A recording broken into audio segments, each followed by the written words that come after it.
Chapter 8. Miss Cornelia Bryant Comes to Call. That September was a month of golden mists and purple hazes at Four Winds Harbor, a month of sun-steeped days and of nights that were swimming in moonlight or pulsating with stars. No storm marred it, no rough wind blew. Anne and Gilbert put their nest in order, rambled on the shores, sailed on the harbor, drove about Four Winds and the Glen, or through the ferny, sequestered roads of the woods around the harbor head. In short, had such a honeymoon as any lovers in the world might have envied them. If life were to stop short just now, it would still have been richly worthwhile just for the sake of these past 4 weeks, wouldn't it? Said Anne. I don't suppose we will ever have 4 such perfect weeks again, but we've had them. Everything, wind, weather, folks, house of dreams, has conspired to make our honeymoon delightful. There hasn't been a rainy day since we came here. And we haven't quarreled once, teased Gilbert. Well, that's a pleasure all the greater for being deferred, quoted Anne. I'm so glad we decided to spend our honeymoon here. Our memories of it will always belong here in our house of dreams, instead of being scattered about in strange places. There was a certain tang of romance and adventure in the atmosphere of their new home, which Anne had never found in Avonlea. There, although she had lived in sight of the sea, it had not entered intimately into her life. In Four Winds, it surrounded her and called to her constantly. From every window of her new home, she saw some varying aspect of it. Its haunting murmur was ever in her ears. Vessels sailed up the harbor every day to the wharf at the Glen, or sailed out again through the sunset, bound for ports that might be halfway round the globe. Fishing boats went white-winged down the channel in the mornings and returned laden in the evenings. Sailors and fisherfolk traveled the red winding harbor roads, light-hearted and content.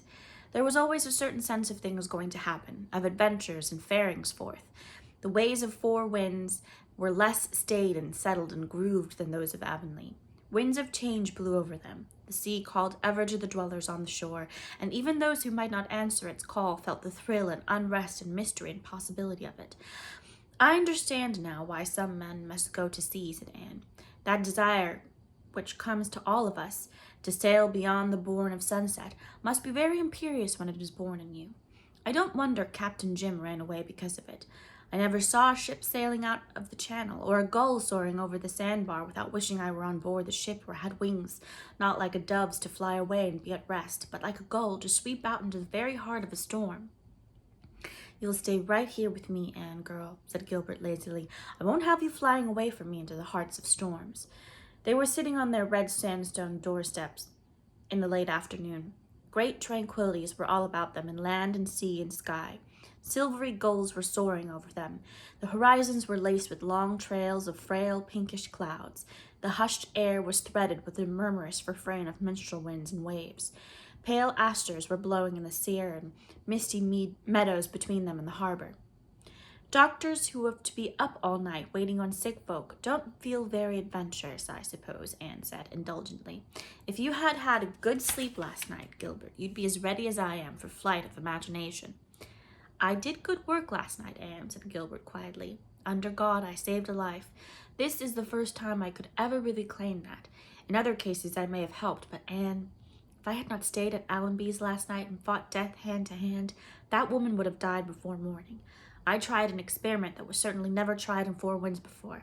I doubt if it was ever tried anywhere before outside of a hospital. It was a new thing in Kingston Hospital last winter. I could never have dared try it here if I had not been absolutely certain that there was no other chance. I risked it, and it succeeded. As a result, a good wife and mother is saved for long years of happiness and usefulness. As I drove home this morning, while the sun was rising over the harbor, I thanked God that I had chosen this profession I did. I had fought a good fight and won. Think of it, Anne. Won. Against the great destroyer. It's what I dreamed of doing long ago when we talked together of what we wanted to do in life. That dream of mine came true this morning. Was that the only one of your dreams that has come true? Asked Anne, who knew perfectly well that the substance of his answer would be but wanted to hear it again. You know, Anne, girl, said Gilbert, smiling into her eyes. At that moment, there were certainly 2 perfectly happy people sitting on the doorstep of a little white house on the Four Winds harbor shore. Presently, Gilbert said with a change of tone, Do I or do I not see a full-rigged ship sailing up our lane? Anne looked and sprang up. That must be either Miss Cornelia Bryant or Mrs. Moore coming to call, she said. I'm going into the office, and if it is Miss Cornelia, I warn you that I'll eavesdrop, said Gilbert.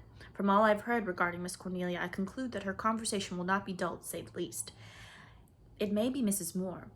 I don't think Mrs. Moore is built on those lines. I saw her working in her garden the other day, and though I was too far away to see clearly, I thought she was rather slender. She doesn't seem very socially inclined when she has never called on you yet, although she's your nearest neighbor. She can't be like Mrs. Lynde after all, or curiosity would have brought her, said Anne. This caller is, I think, Miss Cornelia. Miss Cornelia it was. Moreover, Miss Cornelia had not come to make any brief and fashionable wedding call. She had her work under her arm in a substantial parcel, and when Anne asked her to stay, she promptly took off her capacious sun hat, which had been held on her head despite irreverent September breezes by a tight elastic band under her hard little knob of fair hair. No hatpins for Miss Cornelia, and it please ye. Elastic bands had been good enough for her mother, and they were good enough for her. She had a fresh, round, pink and white face and jolly brown eyes. She did not look in the least like the traditional old maid, and there was something in her expression which won Anne instantly. With her old instinctive quickness to discern kindred spirits, she knew she was going to like Miss Cornelia, in spite of uncertain oddities of opinion and certain oddities of attire. Nobody but Miss Cornelia would have come to make a call, arrayed in a striped blue and white apron and a wrapper of chocolate print with a design of huge pink roses scattered over it. And nobody but Miss Cornelia would have looked dignified and suitably garbed in it. Had Miss Cornelia been entering a palace to call on a prince's bride, she would have been just as dignified and just as wholly mistress of the situation. She would have trailed her rose-spattered flounce over the marble floors just as unconcernedly, and she would have proceeded just as calmly to disabuse the mind of the princess of any idea that the possession of a mere man, be he prince or peasant, was anything to brag of. "I've brought my work, Miss Blythe, dearie," she remarked, unrolling some dainty material. "I'm in a hurry to get this done, and there isn't any time to lose." Anne looked in some surprise at the white garment spread over Miss Cornelia's ample lap.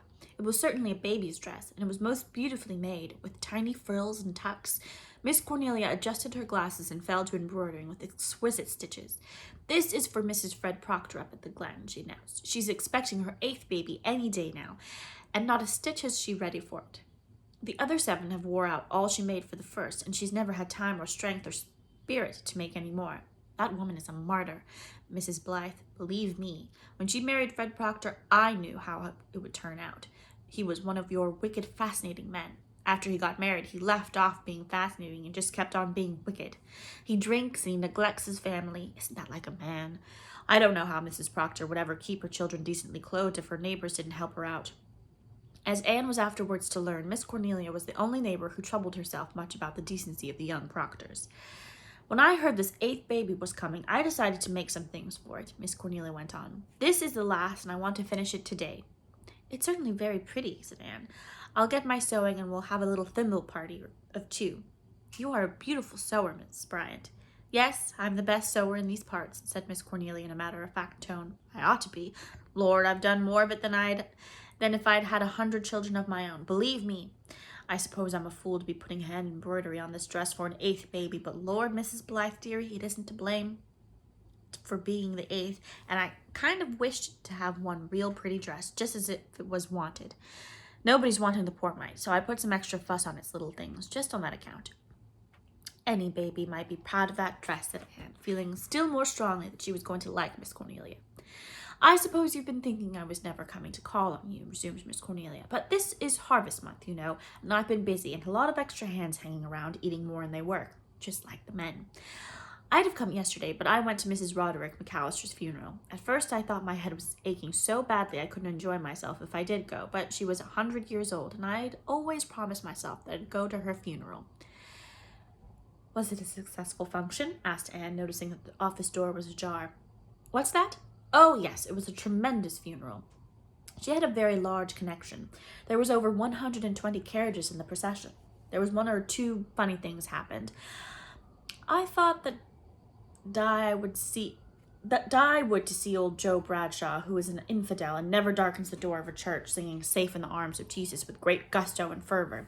He glories in singing. That's why he never misses a funeral. Poor Mrs. Bradshaw didn't look much like singing, all wore out slaving. Old Joe starts out once in a while to buy her a present and brings home some new kind of farm machinery. Isn't that like a man?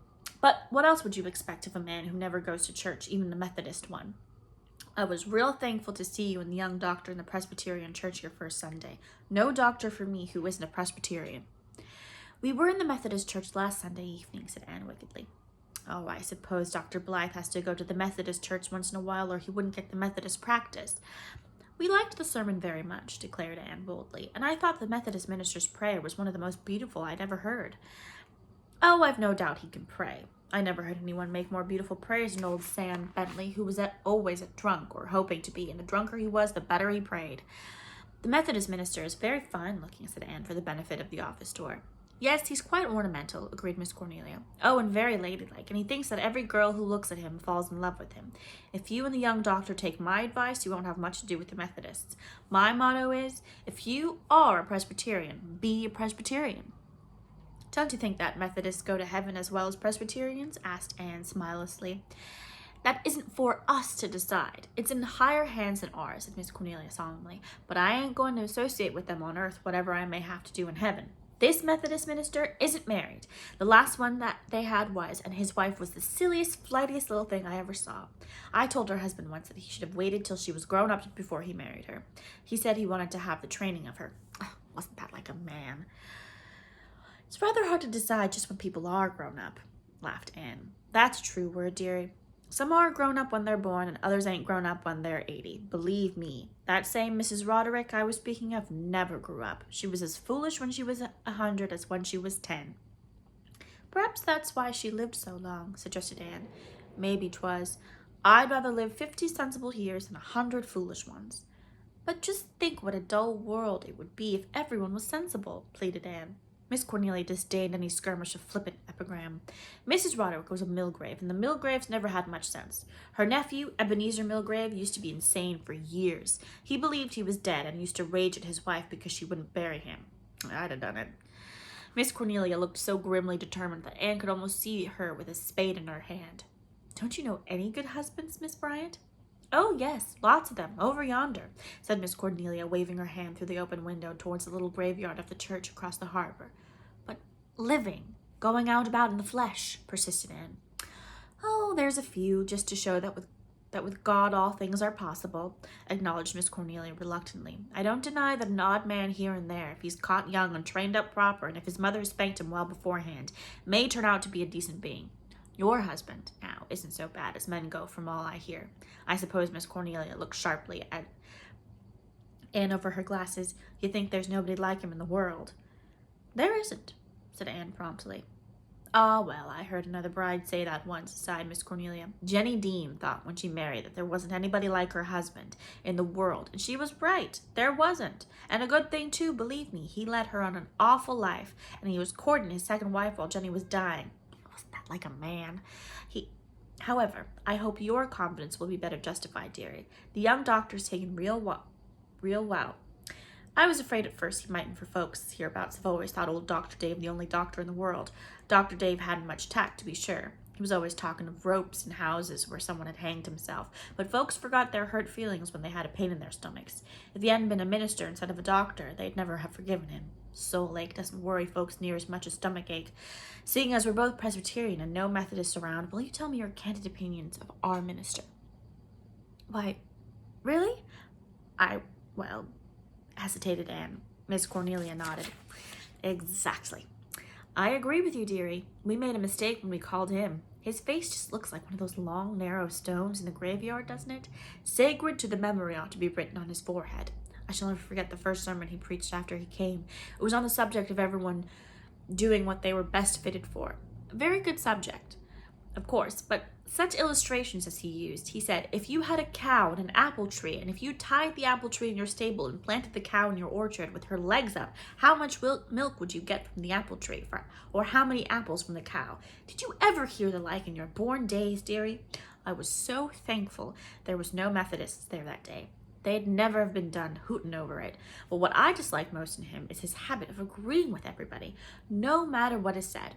If you said to him, you're a scoundrel, he'd say with that smooth smile of his, yes, that's so. A minister should have more backbone. The long and short of it is, I consider him a reverend jackass. But of course, this is just between you and me. When there are Methodists in hearing, I praise him to the skies. Some folks think his wife dresses too gay, but I say when she has to live with a face like that, she needs something to cheer her up. You'll never hear me condemning a woman for her dress. I'm only too thankful when her husband isn't too mean and miserly to allow it. Not that I bother much with dress myself. Women just dress to please the men, and I'd never stoop to that. I have a real placid, comfortable life, dearie, and it's just because I never cared a cent what the men thought. Why do you hate the men so, Miss Bryant? Lord, dearie, I don't hate them. They aren't worth it. I just sort of despise them, I think. I'll like your husband if he keeps on as he's begun, but apart from him, about the only men in the world I've much use for are the old doctor and Captain Jim. Captain Jim is certainly splendid, agreed Anne cordially. Captain Jim is a good man, but he's kind of vexing in one way. You can't make him mad. I've tried for 20 years and he just keeps on being placid. It does sort of rile me, and I suppose the woman he should have married got a man who went into tantrums twice a day. Who was she?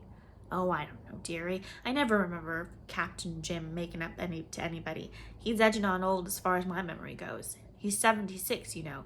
I never heard any reason for his staying a bachelor, but there must be one, believe me. He sailed all his life till 5 years ago, and there's no corner of the earth he hasn't poked his nose into. He and Elizabeth Russell were great cronies all their lives, but they never had any notion of sweethearting. Elizabeth never married, though she had plenty of chances. She was a great beauty when she was young. The year the Prince of Wales came to the island, she was visiting her uncle in Charlottetown, and he was a government official, and so she got invited to the great ball.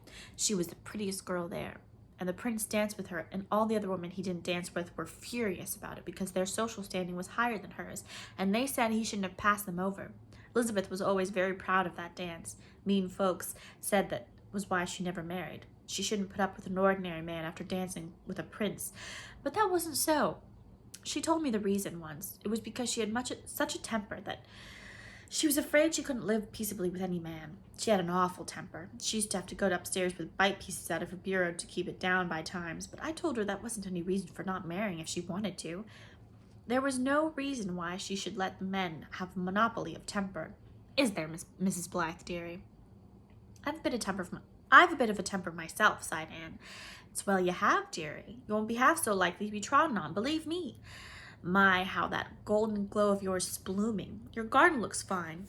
Poor Elizabeth always took such care of it. I love it, said Anne. I'm glad it's so full of old-fashioned flowers. Speaking of gardening, we want to get a man to dig up that little lot beyond the fir grove and set it out with strawberry plants for us. Gilbert is so busy he will never get time for it this fall. Do you know anyone we can get? Well, Henry Hammond up at the Glen goes out doing jobs like that. He'll do, maybe. He's always a heap more interested in his wages than in his work, just like a man, and he's so slow in the uptake that he stands still for 5 minutes before it dawns on him that he's stopped. His father threw a stump at him when he was small.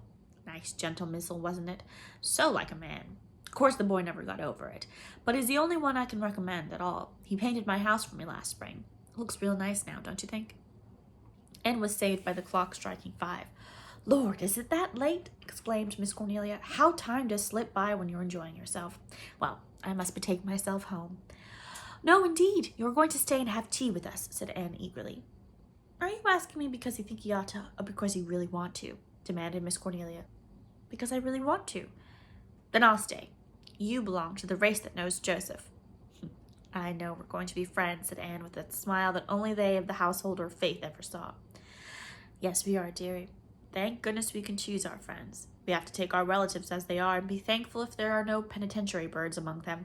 Not that I've many, none nearer than second cousins. I'm a kind of lonely soul, Mrs. Blythe. There was a wistful tone in Miss Cornelia's voice. I wish you would call me Anne, exclaimed Anne impulsively. It would seem more homey. Everyone in Four Winds, except my husband, calls me Mrs. Blythe, and it makes me feel like a stranger. Do you know that? Your name is very near being the one I yearned for when I was a child. I hated Anne, and I called myself Cordelia in imagination. I like Anne. It was my mother's name. Old-fashioned names are the best and sweetest, in my opinion.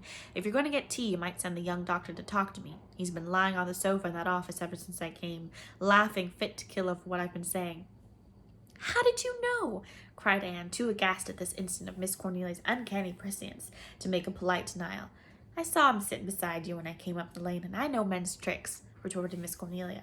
There, I've finished my little dress, dearie, and the 8th baby can come as soon as it pleases.